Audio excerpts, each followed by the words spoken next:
Hello বন্ধুরা, আজকে আমরা দেখাবো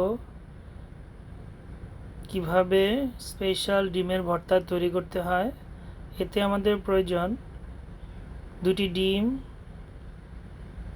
ধনেপাতা, শুকনো মরিচ, পেঁয়াজ এবং রসুন।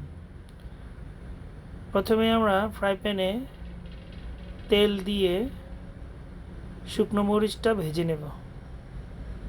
শুকনো মরিচটা ভালো করে ভেজে আমরা তুলে নিচ্ছি।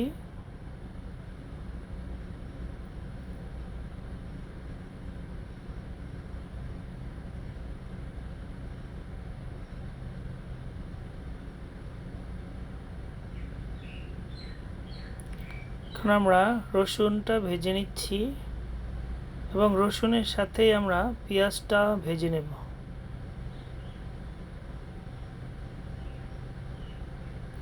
রসুন পেঁয়াজ আমরা ভালো করে বাদামি করে অবশ্যই ভেজে নিতে হবে। ভাজা শেষে আমরা তুলে নিব। পরিমাণ মতো লবণ দিয়ে শুকনো মরিচটা আমরা ভালো করে চটকে ভেঙে নিব এবং পেঁয়াজের সাথে মিশিয়ে নিব।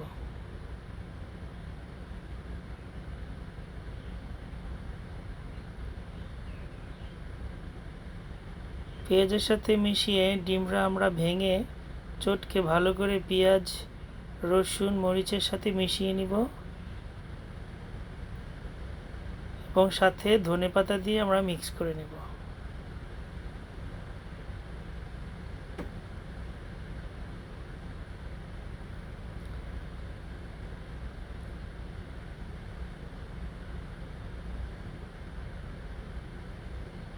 এরপর দিয়ে দিব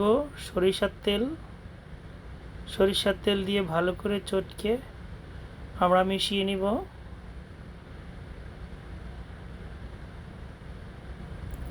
হয়ে গেল আমাদের স্পেশাল ডিমের ভর্তা। আমাদের পদ্ধতিতে ভর্তা খেয়ে আপনাদের কেমন লেগেছে অবশ্যই কমেন্টস করে জানাবেন। ধন্যবাদ সবাইকে পুরো ভিডিও দেখার জন্য।